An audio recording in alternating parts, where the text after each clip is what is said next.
tiga tipe konten yang sangat disukai oleh brand. Nah, menarik sekali bukan ya? Ternyata ketika kita menjadi seorang konten kreator itu bisa mendatangkan pundi-pundi cuan.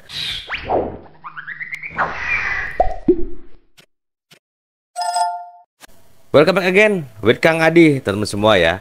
Kali ini saya akan membahas tiga tipe konten yang sangat disukai oleh brand. Nah, menarik sekali bukan ya? Ternyata ketika kita menjadi seorang konten kreator itu bisa mendatangkan pundi-pundi cuan. Awalnya saya pikir memang dari afiliator saja. Ternyata saat saya pelajari, saya riset, ternyata konten kreator pendapatannya jauh lebih besar. Nah, buat teman-teman semua, pastikan tonton video ini sampai habis. Jangan lupa subscribe, like, and comment. Nah, teman-teman semua, mari kita bahas yang nomor satu dulu. Ternyata konten review produk tersebut itu sangat disukai oleh brand. Kenapa sih?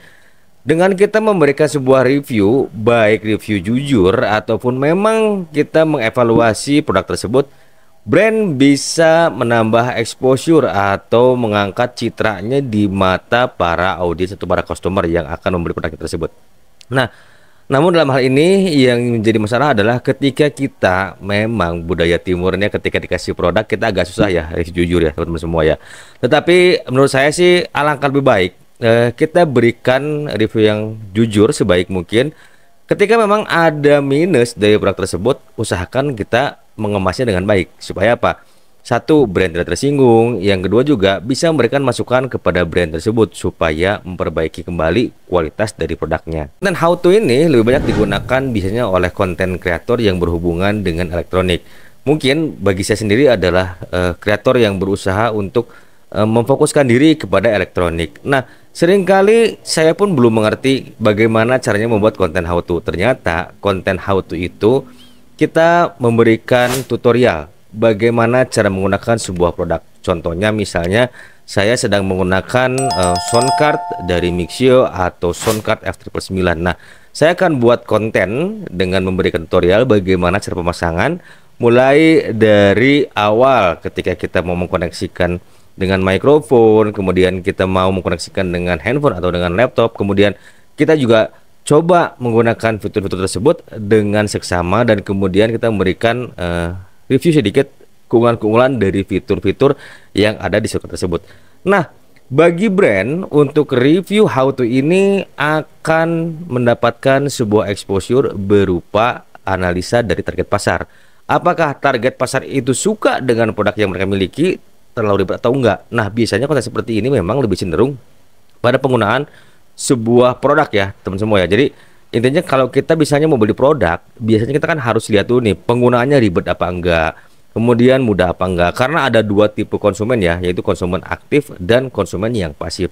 Bicaranya konsumen yang aktif, dia tidak perlu ribet, yang penting kualitasnya oke. Tapi yang kedua, konsumen yang pasif ini yang terpenting dia mudah digunakan dan juga fiturnya cukup simpel, tidak terlalu ribet, tidak terlalu banyak unak-anik lah kalau kata orang Sunda mah ya.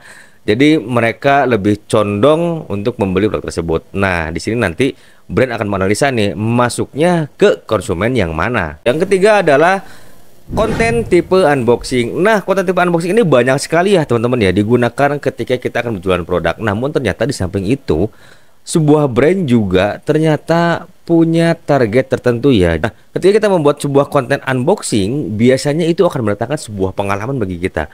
Nah, terkadang sifat kita sebagai manusia ya memberi apa yang kita inginkan, bukan yang kita butuhkan. Tetapi hal ini mendatangkan sebuah pengalaman bagi kita ya, teman-teman semua ya.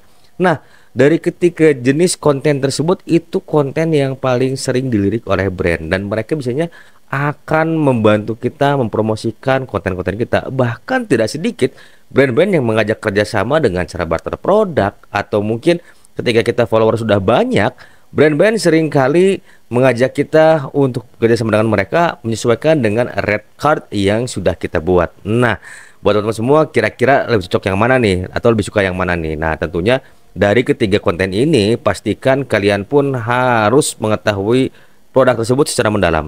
Dan kedua, produk knowledge-nya pun harus dikuasai dengan baik. Dan yang ketiga, pastikan teman-teman riset dahulu. Ketika misalnya kalian baru membangun akun sih masih oke. Tapi ketika follower sudah banyak, itu jadi masalah kan. Apakah produk ini cocok untuk kita atau tidak? Sampai di sini dulu teman-teman semua yang bisa saya sampaikan. Sampai jumpa di next video. Jangan lupa like, comment, and subscribe.